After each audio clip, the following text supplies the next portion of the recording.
Hi, Facebook. Vanessa Riley here. Yes, because I'm slightly out of deadline. Heck, I'm on the Facebook again.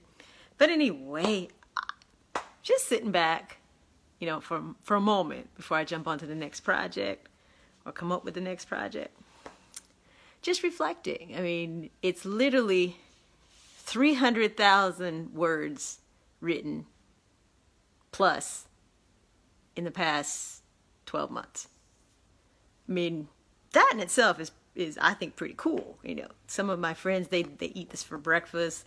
They can just spit out whole narrative tomes. It takes a little longer, but I'm still very excited. I'm excited about the Advertisements for Love series. Hey, Katie. But, a lot of people, you believe we authors have our stuff together and it's always perfect and we sit down and we write. But I'm always reminded of that very first year that I decided to write. I had always written since I was in high school and whatnot. Hey, Irene. And, I won contests. I thought I always knew what I was doing. And for when I was pregnant with this little girl right here. Say hello, Lump. Hello. Yes. Well, there was a couple complications, and doctor told me to sit my little behind down, stop moving so much. So I was going to write again. So I started writing a novel. My very first novel, I wrote 125 times. Yes, that is correct. 125 times. I have all versions of that 125 times of writing what eventually became known as Madeline's Protector.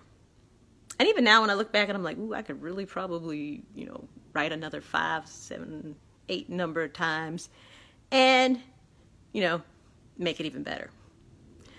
But I think back to a couple years prior to that when I went to this great writing conference and I was so excited to be around my people, the folks that are writing and producing these novels. And I got this opportunity to pitch Madeline's Protector to a very, very large publisher, and I was so very excited.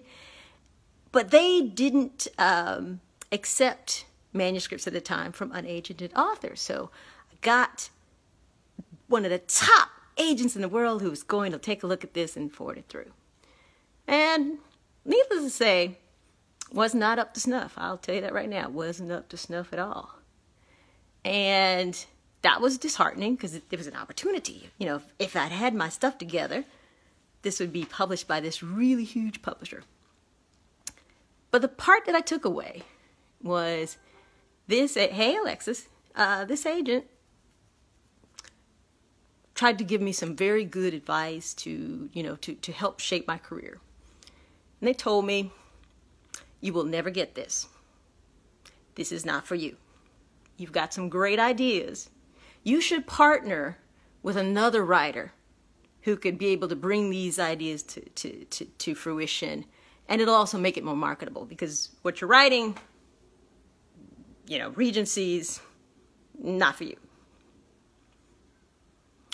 So I was told I would never be able to do this.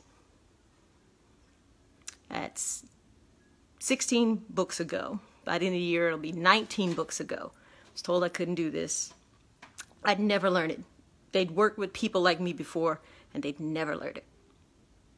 And I thought to myself at the time, after drinking weeks of gutter water, they'd worked with other women writers who had PhDs in mechanical engineering with emphasis in materials from Stanford University, and they couldn't.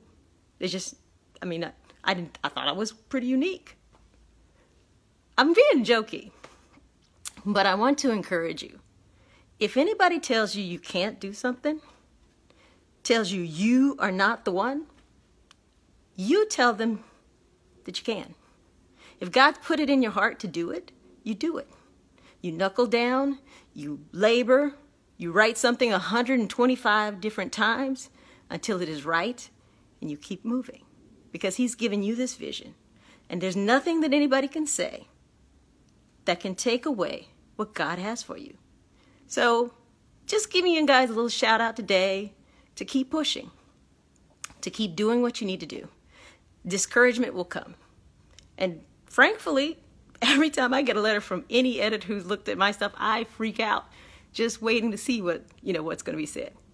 Luckily, I'm pretty good. But you've got to be able to take the risks. People are very, very scared. Yes, people are scared. And they let people pour into their lives, and sometimes that advice is not good. Sometimes it will try and rob you of the gifts and the fruit that you are to bear. But I want everybody to know, keep pushing. Keep pushing until you get the victory that is meant for you. So this is Vanessa Riley, humbled, excited, and wanting to encourage you. So keep hope alive and keep moving forward. Vanessa Riley.